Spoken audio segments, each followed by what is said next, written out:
As for the global contextual set, this helps to inform students as to where we have been, where we are going and why, what we are doing today, and how learners should conduct themselves. This provides students with insight as to a general itinerary for the day. Also, when we explain to students where we are going next and why, they see the necessity of the lesson, and they no longer look at it as if it's simply busy work. In our example today, students in their last class had discussed the importance of financial record keeping.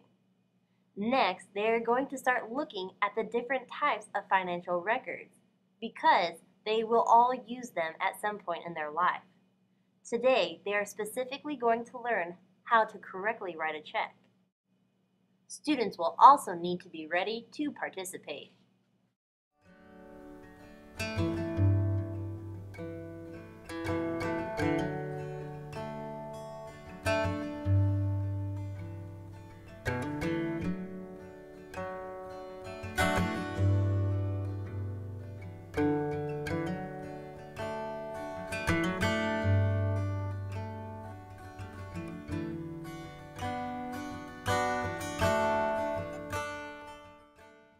Now that the global contextual set is just about filled in, let's see what that looks like.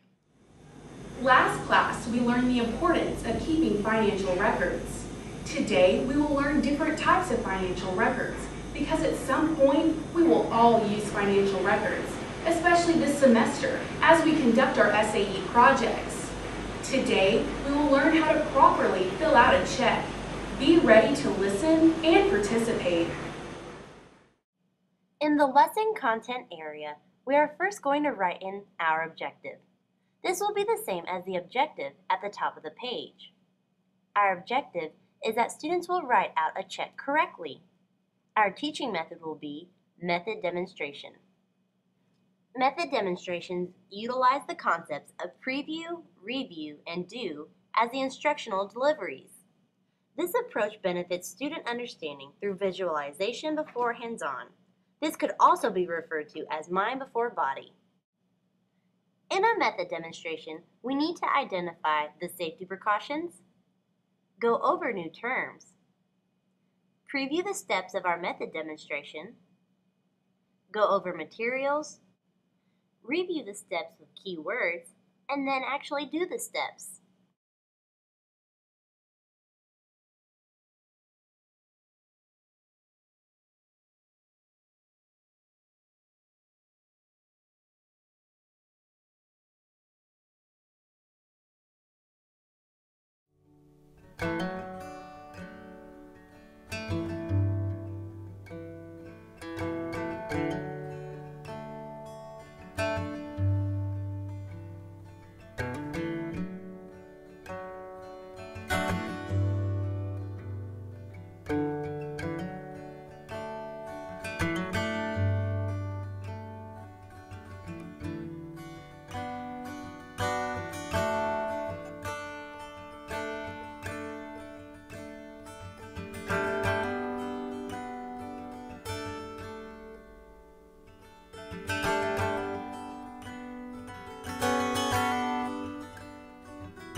In the first part of our lesson content section, we have identified our method demonstrations, safety precautions, new terms, key words for our steps, and we have previewed the steps.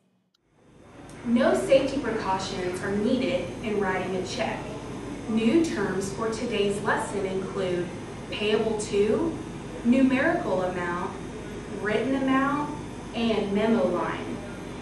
Payable to is to whom the check is being written. Numerical amount is the amount written in number form. Written amount is the amount written in words rather than numbers. Memo line gives the check writer a chance to write down details about the check. That way, if you forget why you wrote the check, details provided in the memo line can answer any questions. Materials needed to write a check include a checkbook and pen. The steps needed to write a check include 1. Date, 2. Payable, 3. Numeric, 4. Written, 5. Memo, and 6. Signature. Say those steps with me. 1. Date, 2. Payable, 3. Numeric, 4. Written, 5. Memo, and 6. Signature.